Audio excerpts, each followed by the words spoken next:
ही मुलं कुठे गेली आहेत?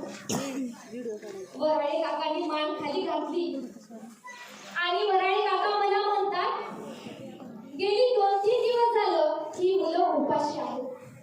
कारण जे शासनाकडनं यांना धान्य मिळतं ते गेली 2-3 दिवस झालं मिळालंच नाही आणि म्हणून ही मुलं दिसत नाही. मी लगेचच माझ्या कपाटाकडे गेले. माझ्या कपाटामध्ये सोन्याच्या बांगड्या होत्या. मी जाऊन त्या सोन्याच्या बांगड्या घेऊन आले आणि वराळे काकांना मी म्हणाले की वराळे काका, या बांगड्या तुम्ही घरात ठेवा किंवा विकून या, परंतु या मुलांसाठी जेवणाच्या वस्तू तुम्ही घेऊन या.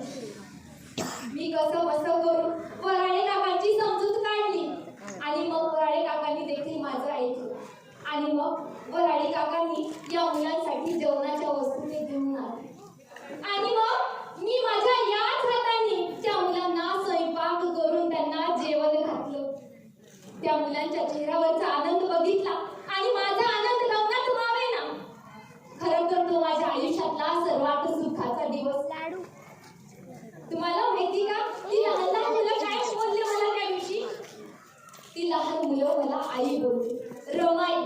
आणि त्या दिवशीपासून मी तुम्हा सगळ्यांची आई झालीये. बाळांनो, खरं तर मी आज तुम्हाला कुठला दिवस सांगावा? हा तीच मी ती आई जिचा रमेश तिला तिच्या पत्रामध्ये सोडून गेला, जिची इंदू तिला सोडून गेली, जिचा गंगाधर जिला सोडून गेला. एवढंच नाही तर माझा राजरत्न देखील मला सोडून गेला. त्यांचीच मी आई बोलते.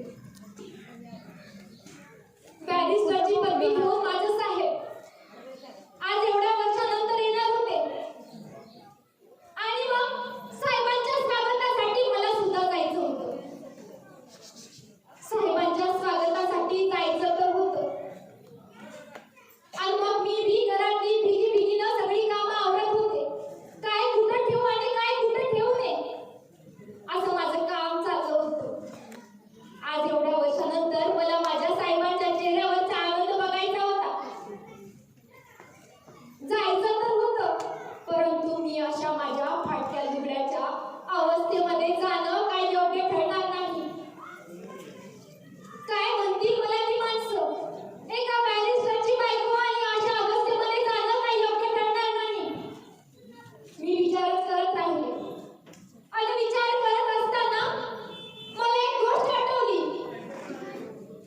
शाहू महाराजांनी कोल्हापूरच्या माझ्या साहेबांना एका सत्कार प्रसंगी एक जरीचा पेटा दिला होता. ती पेटी मला आठवली आणि मी धावत त्या पेटीकडे गेले. ती पेटी मी उघडली आणि त्यातनं तो जरीचा फेटा मी काढला. तो जरीचा फेटा मी कसा करून साडीसंग नेसला आणि मग मी माझ्या साहेबांच्या स्वागतासाठी निघाले.